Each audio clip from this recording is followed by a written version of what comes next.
क्या आप जानते हैं कि नाउन इस पूरे वर्ड में कहाँ-कहाँ है? आज मैं आपको नाउन को डिटेल में बताऊंगी और आप समझ पाएंगे कि जिस जगह से बैठकर आप ये वीडियो देख रहे हैं वो नाउन है या नहीं, और जिस चीज पर आप खड़े हैं या बैठे हुए हैं वो नाउन है या नहीं। तो मैं एकदम क्लियर कर दूंगी। और सबसे इम्पोर्टेंट बात, अगर आप ग्रामर सीखना चाहते हैं, ये ग्रामर का बहुत ही इम्पोर्टेंट पार्ट है जिसके कॉन्सेप्ट को समझना बहुत ही जरूरी है। और अगर आप एंड तक मेरे साथ बने रहते हैं तो मैं आपको एक स्टोरी के थ्रू बताऊंगी कि नाउन को कैसे और किस प्लेस पे यूज किया जाता है। Hi learners, I am Jyoti. Welcome to you on English dojo. चलिए स्टार्ट करते हैं नाउन को डिटेल में। मैंने यहाँ पर नाउन को लिखा हुआ है। नाउन को और क्या कहते हैं? नेमिंग वर्ड भी कहते हैं। कुछ लोग नाउन बोलते हैं, कुछ लोग नेमिंग वर्ड कहते हैं। इसलिए मैंने नेमिंग वर्ड भी लिख दिया है ताकि आपको कंफ्यूजन नहीं हो अगर कोई नेमिंग वर्ड बोलता है तो नेमिंग वर्ड से ही हमें समझ में आ रहा है कि किसी चीज का नेम यानी कि नाम। ठीक है। अब ये नाउन में आते क्या है? जैसे person, place, things, animals, emotion, तो ये सारे हमारे नाउन में आते हैं। अब नाउन, ये सारी जितनी भी चीजें मैंने यहाँ लिखी है इनके सबके नाम जो होते हैं वही हमारे नाउन में आते हैं। मैं आपको बिल्कुल बेसिक से बता रही हूँ ताकि आपको कोई प्रॉब्लम नहीं हो समझने में। तो पर्सन, पर्सन आप एक काम करिए, आप एक नोटबुक लीजिए और एक पेन। तो उस पर नोटबुक में आप एक चार्ट बनाइए, चार्ट बनाइए और अलग अलग ब्लॉक पे सभी को लिखिए। और फिर लिख करके आप अलग अलग चीजों पे सभी को यानी कि हर एक कैटेगरी को लिखते जाइए। जैसे पर्सन है तो पर्सन के प्लेस पे आप अपने घर के मेंबर को लिख सकते हैं, आप अपने रिलेटिव को लिखिए, आप अपने नेबर को लिखिए, यहाँ तक कि आप खुद को भी लिखिए। ये सारी चीजें हमारे पर्सन में आएंगी, आपको पता भी होगा। और प्लेस, प्लेस की अगर बात करते हैं तो सबसे पहले ये बताइए कि आज तक आप कहाँ कहाँ घूमने गए हैं। जहां जहां भी गए हैं वो सारी चीजें हमारी प्लेस पे आती हैं। या कहीं जाने की प्लानिंग कर रहे हैं तो वो भी प्लेस में आएंगी। यहाँ तक कि आपका घर भी एक प्लेस ही है। थिंग्स, थिंग्स जो चीजें आप सुबह से लेकर शाम तक यूज करते हैं वो सारी चीजें हमारी थिंग्स में आएंगी। और एनिमल्स, एनिमल्स तो सभी जानते हैं, क्लास नर्सरी का भी बच्चा बता देगा कि एनिमल्स क्या है, तो उसको एनिमल्स की कैटेगरी में लिखिए। इमोशन, इमोशन यानी कि जैसे कि हम किसी दूसरे के लिए या खुद के लिए इमोशन रखते हैं, वो हमारे जैसे हेट, लव, ब्रेवरी, ये सारी चीजें क्या है कि हमारी इमोशन की कैटेगरी पे आएंगे। तो आप इसको एक चार्ट बना लीजिए और उस पर लिखिए, तो आपको बहुत ही आसानी से समझ में आ जाएगा कि नाउन क्या है। और मैं आगे बढ़ने से पहले डिटेल में जैसे मैं नाउन को बताऊंगी, तो उसको बताने से पहले मैं आपको सबसे पहले एक चीज बताना चाहती हूँ ताकि आप उस चीज को समझ पाए कि क्या कहते हैं कोई चीज। जैसे आगे मैं आपको नाउन को कैसे यूज करते हैं, किस प्लेस पे आता है, तो आपको प्रॉब्लम नहीं हो। तो मैंने यहाँ पे एक स्ट्रक्चर लिखा हुआ है, जिस स्ट्रक्चर में मैंने लिखा है कि सब्जेक्ट, सब्जेक्ट को डूअर भी बोलते हैं, फिर वर्ब आता है, फिर ऑब्जेक्ट आता है। ये एक सेंटेंस स्ट्रक्चर है। जब आप बुक पढ़ते हैं तो उस पर ये इस स्ट्रक्चर से बना होता है सेंटेंस। ठीक है। तो ये आप अपनी नोटबुक पर लिख लीजिए ताकि मैं आपको आगे नाउन जैसे बताऊंगी तो आपको समझने में प्रॉब्लम नहीं हो। ठीक है। तो मैं आगे बताती हूँ नाउन को डिटेल में। यहाँ पे मैंने नाउन को डिवाइड करके लिखा हुआ है सो दैट आप समझ सके। Let me break it down for you. सबसे पहले कंक्रीट नाउन और एब्स्ट्रैक्ट नाउन है।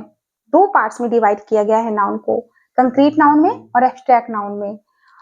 कंक्रीट नाउन क्या होते हैं? कंक्रीट नाउन वो नाउन होते हैं जिनके शेप होते हैं, बॉडी होती है, मैटर से मिलकर बना होता है, जिनको आप टच कर सकते हैं, सी कर सकते हैं, वो हमारे कंक्रीट नाउन में आते हैं। बट एब्स्ट्रैक्ट नाउन जस्ट इसका अपोजिट है। आप ना ही उसको सी कर सकते हैं, ना ही टच कर सकते हैं, केवल फील कर सकते हैं, तो वो हमारा एब्स्ट्रैक्ट नाउन पे आएगा। फिर इस कंक्रीट नाउन को भी फोर पार्ट्स में डिवाइड किया गया है। Common noun, proper noun, collective noun, material noun. तो इस कॉमन नाउन, कॉमन नाउन और प्रॉपर नाउन को पहले मैं आपको बताती हूँ कि क्या चीज है। तो यहाँ पे मैंने अलग अलग पार्ट्स में कॉमन नाउन और प्रॉपर नाउन लिखा हुआ है, तो आपको मैं वन बाय वन करके बताती हूँ। पहले कॉमन नाउन फिर प्रॉपर नाउन। तो कॉमन नाउन क्या है? Common noun, common name for every person और thing of the same class.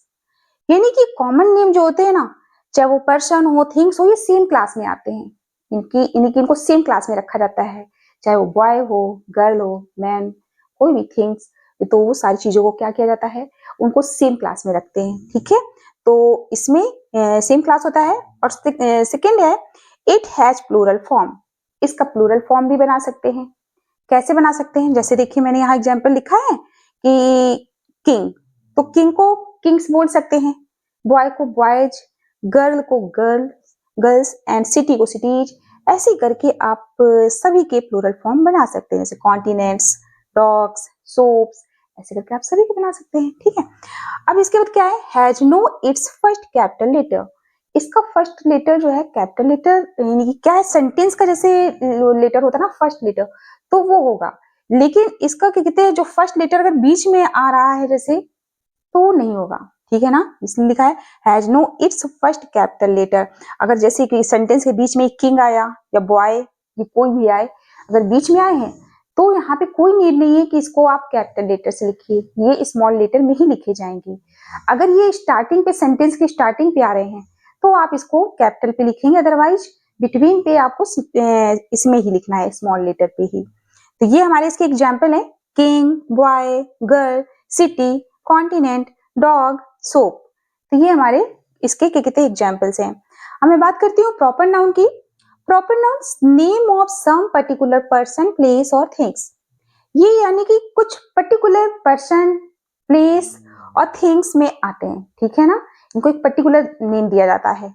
जैसे कि अशोका, एक नेम दिया गया पर्टिकुलर कि हाँ अशोका एक पर्टिकुलर नेम है, सभी के नाम थोड़ी नहीं, एक पर्टिकुलर नेम है। ठीक है, अकबर, तो इस तरह की क्या है, पर्टिकुलर नेम है। It has no plural form, इसके प्लूरल फॉर्म नहीं होते हैं। जैसे अशोका का क्या प्लूरल फॉर्म बना सकते हैं? नहीं। क्या अशोका नहीं बनेगा? अकबर का नहीं बनेगा। क्यों बनेगा भाई? इसका प्लूरल फॉर्म बनेगा ही नहीं। It has no plural form. Has its first letter always capital, इसका जो फर्स्ट लेटर हो तो ऑलवेज कैपिटल लेटर ही होता है, चाहे वो सेंटेंस के बिटवीन पे हो या स्टार्टिंग पे हो, तो वो कैपिटल लेटर से ही होगा। एग्जाम्पल है Ashoka, Akbar, John, Jenny, Delhi, Asia, Tommy, Pierce, ये सारे इसके एग्जाम्पल्स हैं। अब आपको लग रहा होगा कि नेम इसमें भी आ रहा है, नेम इसमें भी आ रहा है, तो क्या ये दोनों सेम है? नहीं, बिल्कुल नहीं। क्यों? क्योंकि कॉमन और प्रॉपर दोनों अलग है। अब मैं आपको डिफरेंस बताती हूँ, दोनों के बीच में डिफरेंस क्या है। जैसे एग्जाम्पल के थ्रू मैं आपको बताती हूँ। देखिए, किंग है, यहाँ पे किंग लिखा है। अब उस किंग के यहाँ पे मैंने नेम लिख दिया है, इसलिए सेम लिया है ताकि आप समझ पाए। किंग, किंग का यहाँ पे मैंने नेम लिखा है अशोका, अकबर, ये किंग थे ना, आपने अपनी बुक में पढ़ा होगा। तो यहाँ पे क्या किया, किंग मैंने सेम क्लास में आता है, तो इसीलिए यहाँ पे किंग है, लेकिन यहाँ पे मैंने उस किंग के नेम लिख दिए हैं, अशोका, अकबर। तो ये हमारे प्रॉपर नाउन में है। फिर बॉय, बॉय सेम क्लास में, पर उसी बॉय का नेम लिखा है जॉन, वो हमारा प्रॉपर नाउन में आएगा। गर्ल, ये सेम क्लास, लेकिन अगर गर्ल का नाम लिख देते यहाँ पे तो जेनी, जेनी क्या हो गया, प्रॉपर नेम। फिर सिटी, सिटी सेम क्लास पर नेम लिख दिया, दिल्ली, प्रॉपर नेम हो गया। कॉन्टिनेंट, कॉन्टिनेंट सेम क्लास में, ठीक है, लेकिन उस कॉन्टिनेंट का अगर मैंने नेम लिख दिया है तो वो यहाँ पर पर्टिकुलर नेम होगा, तो प्रॉपर यानी कि प्रॉपर नाउन होगा। ठीक है, डॉग, डॉग यहाँ पे ऐसे तो बहुत सारे घूमते रहते हैं, आपने देखा होगा स्ट्रीट में, रोड में, तो सारे डॉग्स रहते हैं ना, तो वो सारे कॉमन में। लेकिन अगर उसी किसी एक डॉग को जैसे आप घर पे लाते हैं, फिर उसका नाम रखते हैं, ताकि आप कभी भी उसको बुलाएं तो तुरंत दौड़ता हुआ चला आए, तो आप उसका नाम रखते हैं ना सबसे पहले। तो वो जैसे कि टॉमी, अगर आपने उसका नाम टॉमी रख दिया तो एक उसका प्रॉपर नेम हो गया, तो प्रॉपर नाउन में आएगा। सोप, ऐसे तो मार्केट में बहुत सारे सोप अवेलेबल है, लेकिन जब उस सोप का नेम लिख देते हैं, सोप का नाम रखते हैं, बताते हैं कि हाँ ये सोप है, मैं ये सोप यूज करती हूँ, तो एक वो पर्टिकुलर नाउन हो गया। ठीक है, यानी कि प्रॉपर नाउन हो गया। ठीक, तो ये डिफरेंस है। तो आपको ये समझ में आ गया होगा कि कॉमन और प्रॉपर में क्या डिफरेंस है। अब इसके आगे मैं आपको करेक्टिव और मटेरियल बताती हूँ, ताकि आप उसको भी समझ पाए अच्छे से। जैसे मैंने आपको कॉमन नाउन और प्रॉपर नाउन बताया था, सेम उसी तरह से मैं आपको करेक्टिव नाउन और मटेरियल नाउन बताऊंगी। अलग अलग सेक्शन में मैंने लिखा है, कलेक्टिव नाउन को अलग और मटेरियल नाउन को अलग, सो दैट आप समझ सके इजिली। तो कलेक्टिव नाउन क्या है? कलेक्शन ऑफ पीपल, एनिमल्स और थिंग्स, यानी कलेक्शन, वो चाहे पीपल के हों, एनिमल्स के हों या थिंग्स के हों, उनके कलेक्शन को हम कलेक्टिव नाउन बोलते हैं। अच्छा, इसके इट हैज प्लूरल फॉर्म, इसका प्लूरल फॉर्म भी होता है। जैसे कि एग्जाम्पल है अ क्राउड, क्राउड किससे, किसके ग्रुप से मिलकर बना है, किसके कलेक्शन से? A collection of people, people के कलेक्शन से मिलकर के क्राउड बना हुआ है। An army, collection of soldiers, soldier की कलेक्शन से मिलकर के आर्मी बना हुआ है। A pride collection of lion, lion एक एनिमल है, तो वो क्या कहते हैं, लॉयन की जो कलेक्शन है उससे मिलकर के हमारा प्राइड बना है, ये जो प्राइड वर्ड है।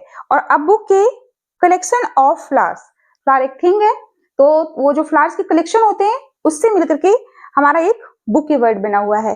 तो इनके सबके क्या है, कलेक्शन है, जिससे ये वर्ड हम लोग यूज करते हैं अपने स्पीकिंग पे, ठीक है। तो ये हमारा कलेक्टिव नाउन है। अब मैं बात करती हूँ मटेरियल नाउन की। Material noun that are used to make different object, वो मटेरियल जिससे डिफरेंट ऑब्जेक्ट बनते हैं, ठीक है। लिखा है ना यहाँ पे, are used to make different object, यानी डिफरेंट ऑब्जेक्ट बना सकते हैं, वो हमारे मटेरियल नाउन है। It has no plural form, इसे प्लूरल फॉर्म नहीं होता है। एग्जाम्पल है क्ले, क्ले से क्या बनता है, पॉट, तो पॉट के कहते हैं जो बनता है वो मिट्टी से बनते हैं ना, तो क्ले हमारा क्या है, मटेरियल नाउन है। वुड, वुड से फर्नीचर बनते हैं, तो वुड हमारा मटेरियल नाउन हो गया। सिल्वर, आयरन, गोल्ड, ये सब भी हमारे क्या है, मटेरियल नाउन में ही आएंगे, क्योंकि इनसे हमारे क्या यूज हो, यानी कि जैसे करके डिफरेंट ऑब्जेक्ट बनाए जाते हैं, तो ये सारे हमारे मटेरियल नाउन पे आएंगे, ठीक है। और मैंने आपको यहाँ पे कॉमन, प्रॉपर, कलेक्टिव, मटेरियल, ये सारे आपको अच्छे से बता दिए हैं। आई होप आपको समझ में आ गया होगा।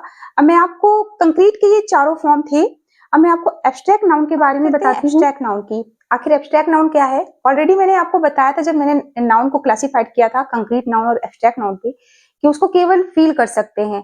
जस्ट इस कंक्रीट नाउन का अपोजिट है, क्योंकि कंक्रीट नाउन की एक बॉडी होती है, शेप होता है, उसको हम लोग टच कर सकते हैं, सी कर सकते हैं, बट एब्स्ट्रैक्ट नाउन को केवल फील कर सकते हैं, तो उसका अपोजिट है। तो अब मैं इसको आपको आगे एक्सप्लेन करके बताती हूँ कि क्या है। एब्स्ट्रैक्ट नाउन को भी मैंने यहाँ पे अलग अलग पार्ट्स में डिवाइड किया है, देखिए, जैसे quality, state, action, feelings, art, skill, तो ये सारे इन्हीं मैंने अलग अलग पार्ट में किया हुआ है। तो अब आप इसको देखिए, क्वालिटी में जैसे काइंडनेस, गुडनेस, ये हमारी क्या है, क्वालिटी, यानी कि एब्स्ट्रैक्ट नाउन है, ठीक है। एब्स्ट्रैक्ट नाउन पे क्वालिटी है, तो क्या ये जो काइंडनेस और गुडनेस मैंने लिखा है, तो क्या इसको आप टच कर सकते हैं, सी कर सकते हैं, केवल फील कर सकते हैं, ठीक है, केवल फील कर सकते हैं इस चीज को। स्टेट, चाइल्डहुड या फ्रेंडशिप, इसको भी आप केवल फील कर सकते हैं। एक्शन में टॉक, थॉट्स जैसे होते हैं, तो ये केवल फील करते हैं। फीलिंग्स, किसी के प्रति जैसे रहती है हैट्रेड या सेम, तो ये चीजें भी फील करते हैं। आर्ट, आर्ट जैसे पेंटिंग है, म्यूजिक है, कोई आर्ट जैसे किसी को आती हो, तो ये सारी चीजें क्या है कि ये केवल हम लोग फील कर सकते हैं। स्किल हो गई, फोटोग्राफी, कारपेंट्री, ऐसे भी बहुत सारे एग्जाम्पल हैं, तो जो एब्स्ट्रैक्ट नाउन पे आते हैं। तो मैंने तो अभी आपको इतने ही बताए हैं, अगर आप कहेंगे तो मैं आपको अलग से एक वीडियो बना दूंगी इसका। तो ये सारी चीजें हमारी क्या है, एब्स्ट्रैक्ट नाउन है। तो अब मैं आपको बताती हूँ कि आखिर जितने भी मैंने ये नाउन के बारे में आपको बताया है, तो क्या ये काउंट किए जा सकते हैं, किए जा सकते हैं कि नहीं, तो ये मैं आपको अब बताती हूँ।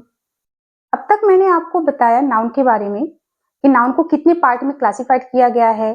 तो जो नाउन मैंने आपको बताए हैं, क्या उसको काउंट कर सकते हैं या नहीं कर सकते। अब मैं आपको उसके बारे में बताती हूँ कि कुछ नाउन होते हैं जिनको हम काउंट कर सकते हैं और कुछ नाउन होते हैं जिन्हें हम काउंट नहीं कर सकते हैं। तो मैंने अलग अलग सेक्शन पे लिखा है सो दैट आप समझ सके। तो ये काउंटेबल नाउन है और ये अनकाउंटेबल नाउन है।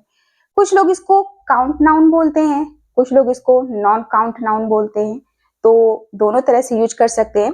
तो यहाँ पे मैंने लिखा फर्स्ट पॉइंट पे, thing like people, animal, plant और यूनिट ऑफ मेजरमेंट, यानी कि वो चीजें जैसे पीपल है, एनिमल है, प्लांट है या यूनिट ऑफ मेजरमेंट है, वो सारी चीजें हमारी काउंटेबल नाउन में आएंगी, उन्हें हम काउंट कर सकते हैं, ठीक है। जैसे बॉय काउंट कर सकते हैं ना, डॉग, चेयर, लैपटॉप, अ मीटर, अ पाउंड, जैसे मैंने यहाँ बताया आपको यूनिट ऑफ मेजरमेंट, यानी कि मेजरमेंट की जो यूनिट होती है जैसे 1 मीटर, 2 मीटर, तो उसे हम काउंट कर सकते हैं ना, तो अ मीटर, अ पाउंड, तो वो हमारा काउंटेबल नाउन में आएगा, ठीक है।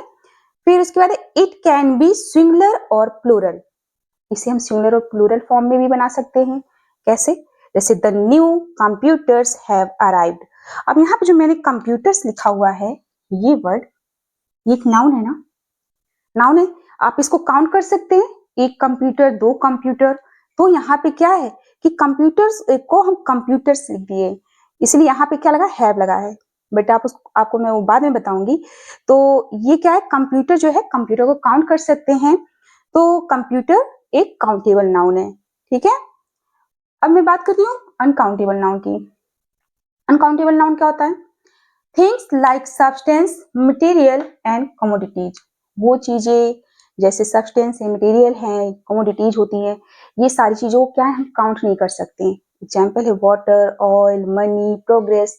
क्या ये सारी चीजें आप काउंट कर सकते हैं? कभी आपने किसी को कहते सुना है, या फिर आपने कभी बुक में पढ़ा है?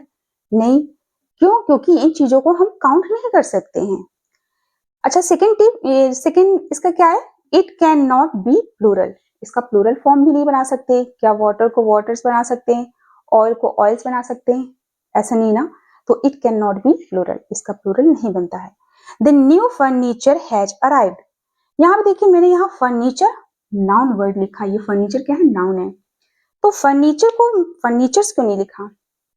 क्योंकि इसका प्लूरल नहीं बनता है। ऑलरेडी मैंने यहाँ पर लिखा हुआ है it can not be plural, इसका प्लूरल नहीं बनता है। ठीक है, तो फर्नीचर यहाँ पे होगा।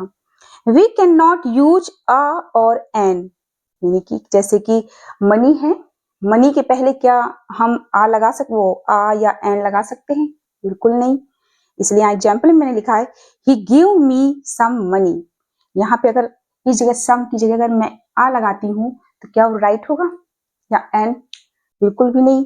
तो ये सम यहाँ पे लगा है, मनी के पहले सम। ठीक है, जैसे अगर बोले आ वाटर, आ ऑयल, तो ऐसा नहीं बोलते। ठीक है, ना ही ऐसा लिखा जाता है। वी कैन यूज अ और an by using words of measurement. लेकिन कुछ ऐसे वर्ड्स हैं मेजरमेंट के जिनके पहले हम आ और एन लगा सकते हैं। वो कौन से वर्ड्स हैं? जैसे अ cup of coffee. A cup of coffee, जैसे अगर कॉफी की बात करते हैं, कॉफी तो काउंट नहीं कर सकते, बट यहाँ पे बात हो रही है अ कप ऑफ कॉफी। ठीक है, तो यहाँ पे क्या है? अ कप, यानी एक कप पीना है, तो फिर एक कप कॉफी के लिए तो यहाँ पे अ cup of coffee, 2 cup of coffee. इसी तरह यहाँ पे अ glass of water, 2 glass of water. तो ऐसे करके क्या है कि हम काउंट कर सकते हैं। क्योंकि यहाँ पे तो मैंने आपको बताया कि वाटर को नहीं काउंट कर सकते, कॉफी को काउंट नहीं कर सकते, बट यहाँ पे जो मेजरमेंट लिखा है, मैंने यहाँ बताया ना आपको, using words of measurement. Measurement बताया a cup of, a glass of, इसलिए यहाँ पे अ लगा हुआ है मेजरमेंट की वजह से। ठीक है, you can buy mineral water for ₹10 a bottle. यहाँ पे लिखा, यानी कि क्या क्या रहा है, कह रहा है कि आप यानी कि एक बॉटल जो यानी कि मिनरल वाटर जो है, एक बॉटल कितने की है? 10 रुपए की, वो खरीद सकते हैं। तो यहाँ पे 10 रुपीज की लिखी हुई है। तो यहाँ पे मैंने आपको बताया कि भाई मनी को नहीं काउंट करते हैं, मनी अनकाउंटेबल नाउन है, बट यहाँ पे क्या ₹10 काउंट कर सकते हैं ना। तो ₹10 अ बॉटल, एक बॉटल की उसकी जो कॉस्ट है वो कितनी है? 10 है। तो इसलिए इसके बाद क्या लिखा हुआ है? यानी कि ₹10 अ बॉटल। तो ये हमारे अनकाउंटेबल नाउन है। तो जैसे मैंने आपको नाउन को पहले क्लासिफाइड किया, उसके बारे में बताया कि कितने पार्ट्स में है, फिर मैंने ये भी बताया आपको कि नाउन को यानी कि काउंट कर सकते हैं कि नहीं काउंट कर सकते हैं। तो ये हो गए। अब इसी तरह से ही नाउन को नंबर्स में रखे गए हैं। जैसे कुछ होते हैं सिंगुलर, कुछ होते हैं प्लूरल। तो अच्छा, कुछ ऐसे होते हैं कि जिनको यानी कि सिंगुलर और प्लूरल दोनों में ही रखे जाते हैं, दोनों में की चेंज ही नहीं होते। तो अब मैं आपको वो बताती हूँ। जैसे मैंने आपको बताया कि कुछ नाउन होते हैं काउंट कर सकते हैं, कुछ नहीं काउंट किए जा सकते हैं। तो ये जैसे सिंगुलर नाउन, प्लूरल नाउन है, यानी कि इनको क्या ये नंबर्स में होते हैं। जैसे मैंने यहाँ लिखा हुआ है पहले से ही, टॉक अबाउट वन थिंग। तो जो यानी कि वन थिंग की बात अगर हम करते हैं, तो वो वहां पे क्या होगा? वो सिंगुलर नाउन, उसको सिंगुलर नाउन कहा जाएगा। लेकिन जब talk about more than one thing, तब तब वो हमारे प्लूरल नाउन हो जाएंगे। ठीक है, जैसे एग्जाम्पल है एप्पल। सिंगुलर में मैंने यहाँ पे एप्पल लिखा है, बट यहाँ पे प्लूरल में वही एप्पल, एप्पल्स हो गया। फिर बॉय, बॉय को यहाँ पे प्लूरल में बॉयज लिखा है। चेयर, सिंगुलर में चेयर है, प्लूरल में चेयर्स है। मैंने सेम एग्जाम्पल्स इसलिए लिए कि ताकि आपको समझ में आ जाए ये रीडली, कि आपको कंफ्यूजन नहीं हो, इसलिए सेम एग्जाम्पल्स मैंने यहाँ लिए हैं। अब जैसे स्टोरी के थ्रू मैं अब आपको बताती हूँ कि सिंगुलर नाउन और प्लूरल नाउन है क्या। मैंने यहाँ पे स्टोरी लिखी हुई है। A boy found a ball in the garden, यानी कि एक लड़का है जिसको गार्डन में एक ball milli. Soon his friends came and brought 2 more balls. और जल्दी उसके फ्रेंड जो है आए वहां पर और क्या लेकर आए? Brought 2 more balls. 2 बॉल और लेकर आए. Now they had 3 balls to play with. अब उनके पास 3 बॉल खेलने के लिए हो गई. तो अब आपको इस स्टोरी में ये देखना है कि सिंगुलर नाउन कौन सा है और प्लूरल कौन सा है. आप देखिए कौन से नाउन है, मैं आपको यहाँ पे अंडरलाइन करती जाती हूँ. जैसे यहाँ पे लिखा है बॉय. बॉय एक नाउन है. तो नाउन यहाँ पे देखिए बॉय जो है सिंगुलर है, सिंगुलर नाउन है, तो इसको मैं अंडरलाइन करूंगी. फिर यहाँ पे बॉल, अ बॉल है, एक बॉल है, तो ये हमारा सिंगुलर नाउन हो गया. फिर इसके बाद हमारा है हिज फ्रेंड्स. फ्रेंड्स ये हमारा प्लूरल नाउन है. सॉरी, ये हमारा प्लूरल नाउन है फ्रेंड्स. ठीक है, अगर सिंगुलर होता तो फ्रेंड होता, बट यहाँ पे फ्रेंड्स है तो प्लूरल है. Came and brought 2 more balls. Balls ये देखिए यहाँ पे सिंगुलर था, यहाँ पे वही बॉल्स क्या हो गया? प्लूरल में हो गया, तो ये बॉल्स हो गया. यहाँ पे सिंगुलर था, यहाँ पे प्लूरल हो गया. Now they had 3 balls to play with. तो अब यहाँ पे देखिए अब उनके पास 3 बॉल्स हो गई. तो ये 3 बॉल्स हो गई हैं, ये 3 बॉल्स ये हमारी क्या है? प्लूरल में हो गई. ठीक है, ये 3 बॉल्स क्या हो गई हैं? हमारी प्लूरल में हो गई है, प्लूरल नाउन हो गया है. ठीक, तो ये आपको स्टोरी में समझ में आ रहा होगा कि सिंगुलर और प्लूरल को कैसे फाइंड करते हैं. तो आप अपने किसी बच्चों की कॉपी में, बुक में आप उसमें देख सकते हैं, सिंगुलर प्लूरल को अंडरलाइन कर सकते हैं, तो आपको समझ में आ जाएगा. एक्सेप्शन की अच्छा बात करते हैं. कुछ इसमें भी एक्सेप्शन होते हैं कि अगर वो सिंगुलर में जैसे रहेंगे वैसे ही प्लूरल में रहेंगे, उनके प्लूरल फॉर्म नहीं बनते हैं. जैसे कि डियर, डियर है, शीप, फिश. बट फिश के बनते हैं. फिश के कैसे बनते हैं? जैसे कि अगर डिफरेंट टाइप की फिश होंगी, अगर एक ही जैसी फिश है तो फिश ही लिखेंगे. एक ही जैसी फिश जैसे कई सारी हैं तो वहां पे फिश ही लिखेंगे, वहां पे फिशेज नहीं लिखेंगे. लेकिन जब यानी कई तरह की फिशेज हैं, कई तरह की हैं, काफी सारी हैं, पर अलग अलग टाइप की हैं, वैरायटी है उसमें, तो वहां पे फिशेज हो जाएगा.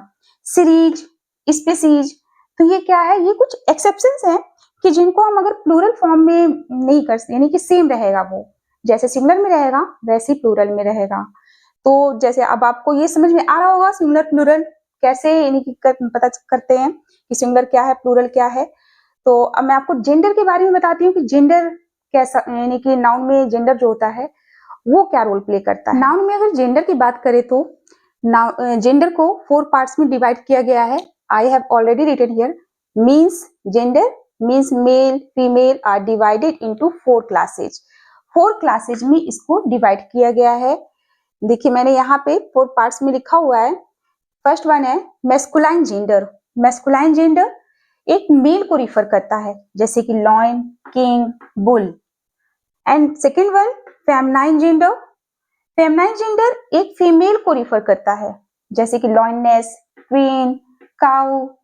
मैंने यहाँ पे एग्जाम्पल भी सेम लिए हैं मैस्कुलाइन और फेमनाइन के, जैसे कि मेल में लॉयन, फीमेल में लॉयनेस, मेल में किंग, फीमेल में क्वीन, मेल में बुल, फीमेल में काउ. तो ये मैस्कुलाइन और फेमनाइन की एग्जाम्पल है. थर्ड वन है कॉमन जेंडर. कॉमन जेंडर क्या है? Used for both male and female, जैसे कि फ्रेंड्स, बेबी. ये क्या है? ये कॉमन जेंडर में है. फ्रेंड तो कोई भी हो सकता है ना, मेल या फीमेल कोई भी. बेबी भी मेल या फीमेल कोई हो सकता है, सर्वेंट भी. तो ये चीजें क्या है? हमारी कॉमन जेंडर में आती है. ठीक है. फोर्थ वन है हमारा neuter gender. Neuter gender neither male और फीमेल, ना ही वो मेल होते हैं ना ही फीमेल होते हैं, जैसे कि सोफा, बेड, कॉपी. तो सोफा, बेड, कॉफी ये क्या चीजें? ये सारी चीजें लाइफलेस थिंग्स हैं. तो जो लाइफलेस थिंग्स होती हैं वो सारी हमारी न्यूटर जेंडर में आती हैं. ठीक है. अब now story time. Pay close your attention. Once upon a time. सबसे पहले तो मैं पूरी स्टोरी आपको पढ़कर सुनाती हूँ. ठीक है, तो ताकि आपको अच्छे से समझ में आ जाए कि कौन सा जेंडर है इस स्टोरी में. Once upon a time a king and queen queen lived in a big castle. They had a prince and a princess. One day, a servant brought a cat and a dog to play with them. एक बार की बात है कि king और queen, यानी कि एक समय की बात बता रहा है कि क्वीन और जो किंग और क्वीन थे वो एक बड़ी सी कैसल में रहते थे। ठीक है, अच्छा, उनकी क्या है, एक राजकुमार था, एक राजकुमारी भी थी। एक दिन जो क्या कहते हैं उनका सर्वेंट था, सर्वेंट जो वो लाया, क्या लाया, एक कैट लाया, एक डॉग लाया। किस लिए? उनके खेलने के लिए। ठीक है, प्रिंस और प्रिंसेस के खेलने के लिए। तो ये है स्टोरी। अब इस स्टोरी में हम फाइंड आउट करेंगे कि क्या कौन सा जेंडर है इस स्टोरी में। ठीक है, तो मैं एक एक करके आपको बताती हूँ अंडरलाइन करके कि कौन सा जेंडर है। Once upon a time a king. King, king हमारा जेंडर है, कौन सा जेंडर है? मैस्कुलाइन जेंडर है। ठीक है, तो यहां मैं अंडरलाइन करूंगी किंग को। फिर एंड क्वीन, क्वीन कौन सा जेंडर है? क्वीन फीमेल में आता है ना, तो feminine gender, feminine gender. Lived in a big castle, castle, castle यानी कि जो पैलेस होता है, महल, वो हमारा क्या कहते हैं, किस में आएगा? न्यूटर जेंडर में। ठीक है, तो ये लाइफलेस थिंग्स है ना, तो लाइफलेस थिंग, तो यहाँ पे ये अंडरलाइन होगा, किसमें? न्यूटर जेंडर है ये। They had a prince and a princess. Prince, Prince क्या है? प्रिंस एक मेल है। ठीक है, यानी कि मैस्कुलाइन जेंडर है, तो ये मैस्कुलाइन जेंडर हो गया। अब प्रिंसेस, प्रिंसेस यानी कि राजकुमारी, ये किस में आएगा? फेमनाइन जेंडर, फीमेल है। One day a servant, servant, अब सर्वेंट बताया है, इसमें यहाँ पे ये नहीं बताया कि सर्वेंट मेल या फीमेल, तो ये जिसमें हमारी use for male and female both, यानी कि दोनों के लिए यूज होता है, तो उसे हम कॉमन जेंडर में रखते हैं, तो ये हमारा कॉमन जेंडर में होगा। ठीक है, brought a cat and a dog, तो कैट, कैट किस में आएगा? कैट हमारा आएगा कॉमन में। ठीक है, इसमें कॉमन में आएगा, कॉमन जेंडर में। और फिर एंड अ डॉग, डॉग भी हमारा कॉमन जेंडर में आएगा। टू प्ले विद देम, अच्छा यहाँ पे मैंने देखिए कैट और डॉग को कॉमन जेंडर बताया, क्यों बताया? क्योंकि यहाँ पे कुछ ऐसा बताया नहीं गया कि कौन सी कैट, मेल या फीमेल, डॉग मेल या फीमेल, बताया नहीं गया। तो इसलिए जब यहाँ पे हमें पता नहीं है कि वो मेल की फीमेल, तो उसे हम कॉमन जेंडर में रखते हैं। और जब हमें पता होता है कि मेल कैट है कि फीमेल कैट है, तो उसे हम फिर मेल मैस्कुलाइन में या फेमिनाइन में रखते हैं। जैसे कैट को मेल में क्या बोलते हैं? टॉम कैट बोलते हैं, तो उसे हम मैस्कुलाइन में रखेंगे। ठीक है, और क्या कहते हैं, कैट की जो फीमेल होती है, फीमेल कैट को, उसको क्वीन बोलते हैं, तो उसको हम मैस्कुलाइन, इसमें फेमिनाइन में रखेंगे। ठीक, और डॉग, डॉग की अगर बात करें, अब हमें यहाँ पता नहीं है कि डॉग कौन सा, मेल या फीमेल, इसलिए कॉमन जेंडर हमने बताया। लेकिन अगर हमें पता है कि डॉग मेल है, तो हम उसे मैस्कुलाइन में रखेंगे। और अगर हमें पता है कि डॉग फीमेल है, यानी कि फीमेल में डॉग को क्या बोलते हैं? बिच, तो वो हमारा फेमिनाइन में होगा। ठीक है, तो आई होप आपको ये समझ में आ गया होगा कि जेंडर कैसे पता करते हैं और कितने जेंडर के पार्ट्स हैं। तो मैं आपको आगे नाउन की केस बताती हूँ कि नाउन की केस कैसे यूज करते हैं, आखिर नाउन को किस प्लेस पे रखते हैं।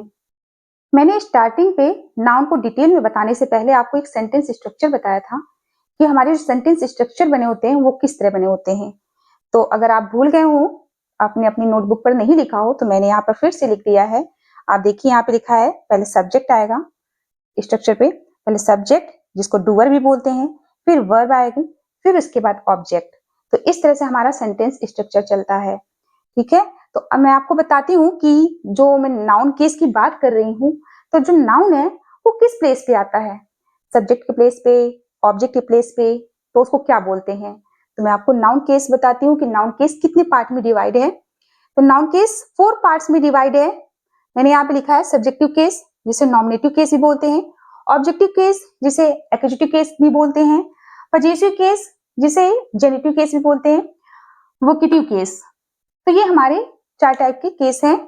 तो जो सब्जेक्टिव केस है वो क्या है? The noun is the subject of the sentence, यानी सेंटेंस के सब्जेक्ट के प्लेस पे जब नाउन आता है तो उसे सब्जेक्टिव केस बोलते हैं। ठीक है, जैसे सेंटेंस है हमारा कोई और वो सब्जेक्ट के प्लेस पे आया है, सब्जेक्ट हमारा स्टार्टिंग पे आया है, अगर वो सब्जेक्ट के प्लेस पे आया है तो वो हमारा क्या होगा, सब्जेक्टिव केस होगा। Objective case, objective case, a noun is used as an object. जब हमारा नाउन एक ऑब्जेक्ट की तरह यूज होता है तो वो हमारा क्या होता है, ऑब्जेक्टिव केस होता है, अगर ऑब्जेक्ट के प्लेस पे है। तो कभी कभी क्या होता है कि हमारे सेंटेंस में कभी एक ऑब्जेक्ट होता है, कभी दो ऑब्जेक्ट होता है, तो उस सेंटेंस में, और जैसे ऑब्जेक्टिव केस मैंने आपको बताया है, तो ये दो टाइप के होते हैं, एक डायरेक्ट ऑब्जेक्ट और एक इनडायरेक्ट ऑब्जेक्ट। डायरेक्ट ऑब्जेक्ट क्या है, नॉन लिविंग नाउन, जैसे कि अम्ब्रेला, पेन, ये सारी चीजें हमारी क्या है, नॉन लिविंग नाउन है। तो ये हमारे अगर सेंटेंस में आते हैं तो ये डायरेक्ट ऑब्जेक्ट होंगे। और इसको अगर आपको पता करना है कि कैसे पता करें कि ये डायरेक्ट ऑब्जेक्ट है, तो सेंटेंस में आप व्हाट लगाएंगे ना, तो आपको पता चल जाएगा कि डायरेक्ट ऑब्जेक्ट क्या है। Indirect object, indirect object living noun है, जैसे हिम, यू, मी, तो ये सारे हमारे क्या है, ये पर्सन के लिए यूज होते हैं ना, तो ये हमारे लिविंग नाउन है। ठीक है, तो इसमें जैसे आप सेंटेंस में हुम लगाएंगे तो आपको पता चल जाएगा कि इनडायरेक्ट ऑब्जेक्ट क्या है। एग्जाम्पल है, ही गिव मी एन अम्ब्रेला।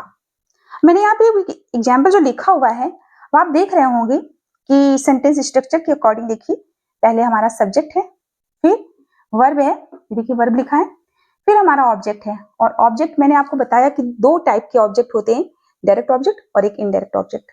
तो यहाँ पे दो ऑब्जेक्ट दिए हुए हैं, एक ये और एक ये। ठीक है, एक डायरेक्ट है और एक इनडायरेक्ट है। तो यहाँ पे मी भी एक ऑब्जेक्ट है और एक अम्ब्रेला भी ऑब्जेक्ट है। तो अब ये बताइए कि इसमें इनडायरेक्ट कौन सा है और डायरेक्ट कौन सा है।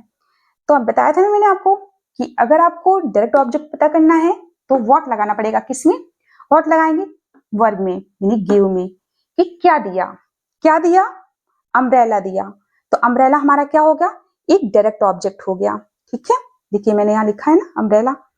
और फिर इसके बाद अगर हम इसी वर्ब में हुम लगा देते हैं, हुम लगा देते हैं तो हमें पता चल जाएगा कि इनडायरेक्ट ऑब्जेक्ट क्या है, किसको दिया, किसको दिया, मी, यानी कि मुझे दिया। तो ये मी हमारा क्या हो गया, इनडायरेक्ट ऑब्जेक्ट हो गया। देखिए यहाँ लिखा है। ठीक है, तो ये हमारे क्या है, ये हमारे सब्जेक्टिव केस और ऑब्जेक्टिव केस है।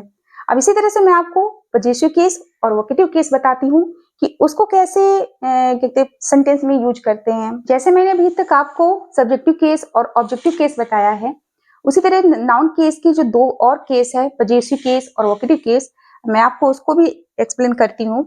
पजेसिव केस, पजेसिव केस वो होते हैं जो शो करते हैं ऑनरशिप को, किसी भी, जैसे एक कोई नाउन है वो दूसरे नाउन से अपने ओनरशिप को बताता है।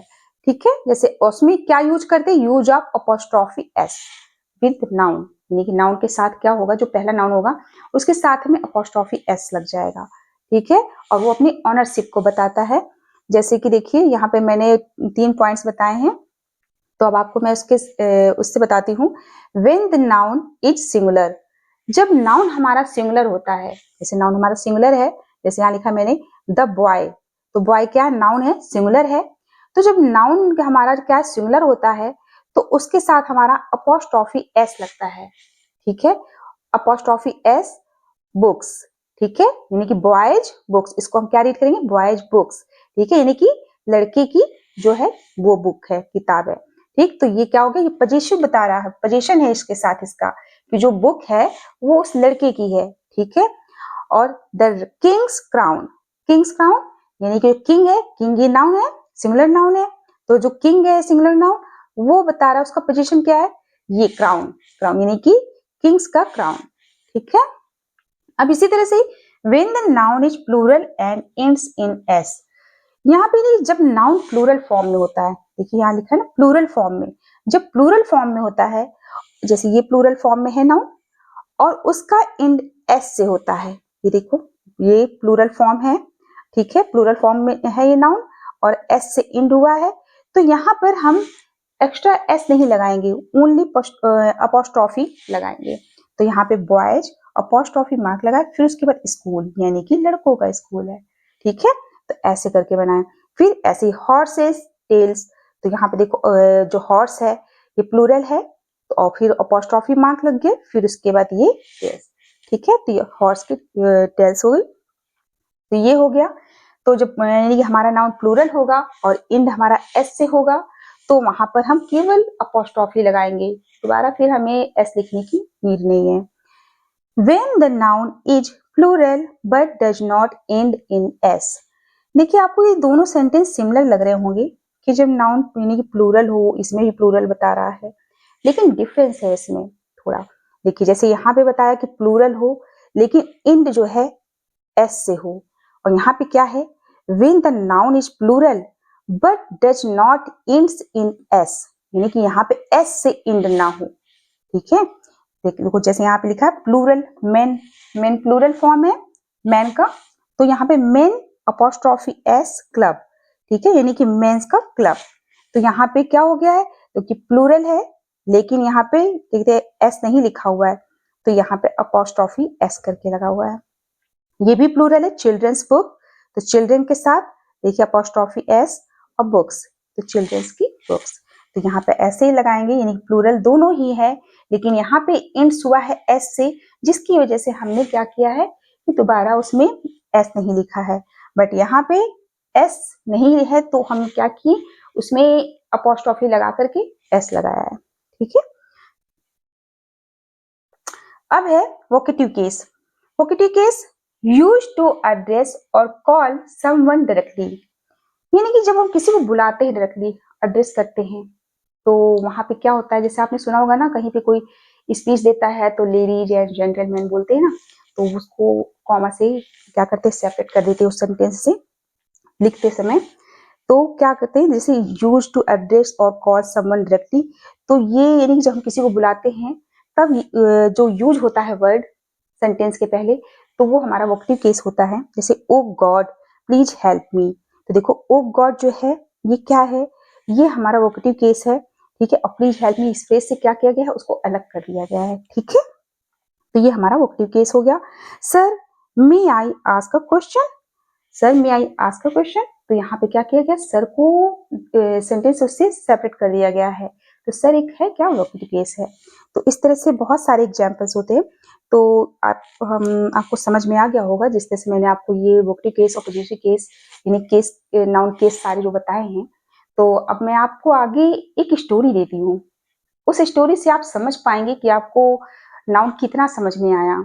और साथ में एक बात आपको मैं बताती हूँ, मेरे साथ एक क्लास 7th का स्टूडेंट बैठा हुआ है, तो यहाँ पे जो मैं स्टोरी लिखूंगी उस पर मैं आपसे पूछती जाऊंगी कि ये नाउन क्या क्या है हर एक लाइन पे। यहाँ पे मेरा जो स्टूडेंट है वो बोलेगा हर 5 सेकेंड पे, और वहां पर आपको बताना है कि क्या है इस लाइन पे नाउन क्या है, और यहाँ पे मेरा वो स्टूडेंट बताएगा। तो चलिए स्टार्ट करते हैं उस स्टोरी को, और आपको बहुत मजा आएगा उसमें। मैंने यहाँ पर एक स्टोरी लिखी हुई है, वो भी मैंने कोई नई स्टोरी नहीं लिखी है, वो स्टोरी लिखी है जो आप लोगों ने काफी पहले सुनी होगी और अभी भी बहुत लोग सुनते हैं उस स्टोरी को, तो इसलिए मैंने थोड़ी सी वैसी स्टोरी ली है जो आप सभी लोगों ने सुनी होगी। तो स्टार्ट करते हैं। मेरा एक स्टूडेंट है 7th क्लास का, वो बताएगा कि नाउन कौन कौन से हैं हर एक लाइन पे, और मैं उसको 5 सेकेंड दूंगी बोलने के लिए, और आप भी आप सोचिए कि हाँ कि कौन सा है नाउन हर एक लाइन पे, और आप अपनी नोटबुक पर लिखते जाइए और देखिए आपके कितने सही निकलते हैं। ठीक है, तो मैं स्टार्ट करती हूँ। The clever crow, the clever crow story है। One hot day a crow was very thirsty. He looked for water. अब इस लाइन पे, इस पूरी लाइन पे हमें ये बताना है कि कौन कौन से नाउन है। तो अभी तुम बताओ कि इस पूरी लाइन पे कौन कौन से कहते हैं नाउन है। मैं तुम्हें 5 सेकेंड दूंगी और वैसे ही आपको बोलना है। ठीक है, तो आप सही से बैठ जाओ पहले। 1 2 3 4 5। डे, डे, डे एक नाउन है। नेक्स्ट आपको इस पूरी लाइन पे बताना है। Crow, crow, water, water, right. क्या आपने आपने भी यही लिखे हैं? ठीक है, अब मैं दूसरी लाइन पे शुरू करती हूँ कि दूसरी लाइन पे कौन कौन से नाउन है, और आप भी देखिए, अपनी कॉपी पर लिखिए। Everywhere but found nothing, at last he saw a pot with little। इसमें कौन कौन से नाउन है? फिर से 5 सेकेंड करती हूँ। 1 2 3 4 5। Pot. Pot, where is written? Yes, pot। Are you right, Ravi? Yes. Okay। और भी यहाँ पे कोई है इस सेंटेंस में? यहाँ से इस लाइन पे पूरी में कोई और भी है नाउन? अच्छे से पढ़ लो। आप बताइए, है कि केवल पॉट ही है यहाँ पे नाउन?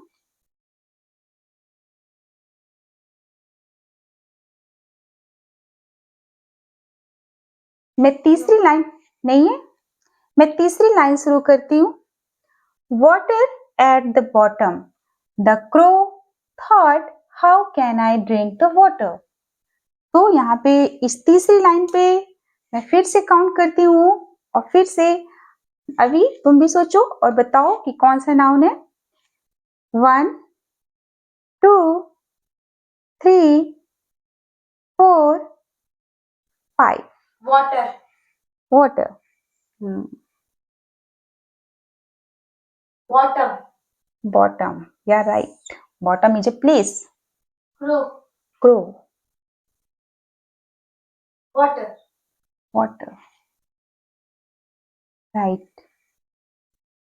फोर्थ वन लाइन में पढ़ती हूँ स्टोरी की, और फिर आपको बताना है। Then he saw some stones nearby, he picked the stones one by one। तो इस लाइन पे कितने हैं आपको बताना है। 1 2 3 4 5 Stones. stone। Are you sure? Yes. Okay। stones Stones. again okay। अगर तुम्हें सारे बता दिए तो लास्ट में तुम्हें चॉकलेट देंगे, ठीक है? हाँ, नेक्स्ट है, आपने क्या लिखे ये बताइए। आपने भी 2 बार स्टोन्स में ही लगाया है इस लाइन पे। अब मैं 5th लाइन पढ़ती हूँ। And dropped them into the pot, slowly the water rose up. तो इस लाइन पे कितने हैं फिर से काउंट करते हैं। 1 2 3 4 5। Pot. Right? Pot again. Where is it in? Pot. Water. Water.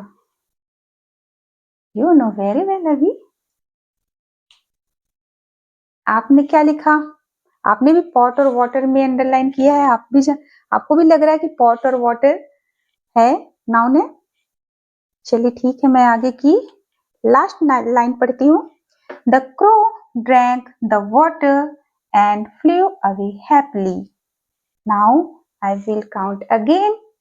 1 2 3 4 5। Water. Water, water, Crow. crow। Oh, at last crow।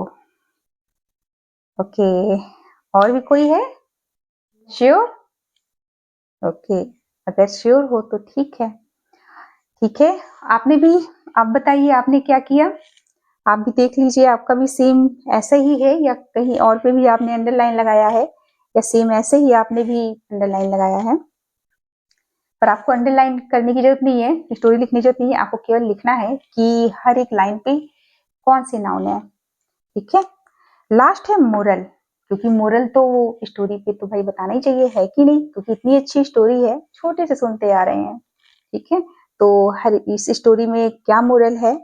Where there is a will there is a way. अब आप बताइए इस मोरल यानी इस story का ये जो moral है, इसमें क्या है? इसमें है नाउन। मैं काउंट करती हूँ, 1 2 3 4 5। Way. वे, श्योर Yes. वे है? ओके, अदरवाइज तुम्हारी चॉकलेट फिर रह जाएगी। ठीक है, आपने भी वे पे लगाया है। लास्ट क्वेश्चन, मैंने इस स्टोरी पे तो बता दिया, और वैसे अभी ने सारे तो सही बताए हैं। मैं एक बार रीड कर लेती हूँ अच्छे से, क्योंकि ये क्या है कि टेस्ट आज इनका भी था, बट इन्होंने दिया नहीं, इसलिए मैंने अभी कहा कि तुम दे दो। तो one hot day, a crow was very thirsty. He looked for water everywhere but found nothing. At last he saw a pot with little water. At the bottom, the crow thought, "How can I drink the water?" Then he saw some stones nearby. He picked the stones one by one and dropped them into the pot. Slowly, the water rose up. The crow drank the water and flew away happily. Moral, where there is a will, there is a way. Oh, अब आप एक बताइए, अभी ने जितने बताए हैं और आपने इतने ही यानी कि इन्हीं सभी में आपने भी यानी कि नाउन को फाइंड किया है। अगर आपके भी ऐसे ही है तो ठीक है, पर मेरे पास एक क्विज है, आपको ये बताना है कि ये जो है ये नाउन है या नहीं, ठीक है? तो आप कमेंट सेक्शन पे मुझे बताइए कि विल जो है वो क्या है, नाउन है या नहीं? तो फिर मैं आपको उसका आंसर जरूर दूंगी कमेंट सेक्शन पे, ठीक है? और अब इसके बाद स्टोरी तो मैंने आपको बता दी, और अभी ने भी वैसे तो सारे सही बताए हैं। अभी this question for you also, okay? तुमसे भी कल हम पूछेंगे कि क्या है ये, सोच कर बताना, ठीक है? अब मैं आपको एक क्विज देना चाहती हूँ। उस क्विज में मैं ये देखना चाहती हूँ कि आप उस जितने भी मैंने स्टार्टिंग से नाउन के बारे में बताया है, आप सही से उस चीज को समझ पाए हैं या नहीं, आपको कितना समझ में आ रहा है। आई होप आपको इस नाउन की पूरी जर्नी में बहुत ही मजा आया होगा, आपने काफी इंजॉय किया होगा। लेकिन अब क्विज की बारी है, मैं आपसे एक क्विज पूछना चाहती हूँ। अभी नहीं बताना है, आपको कमेंट सेक्शन पे बताना है। राइट 5 नाउन आपको लिखने हैं जो आपके आसपास है, लेकिन जो बी लेटर से स्टार्ट होते हैं वो आपको लिखना है, और आप कमेंट सेक्शन पे जरूर भेजिएगा, मुझे बहुत अच्छा लगेगा, मैं उसमें जरूर रिप्लाई करूंगी, और मुझे लगेगा कि मैं आपको अच्छे से समझा पाई। तो प्लीज उसमें जरूर कमेंट सेक्शन पे भेजिएगा, और तब तक के लिए bye bye, take care and see you soon on English dojo.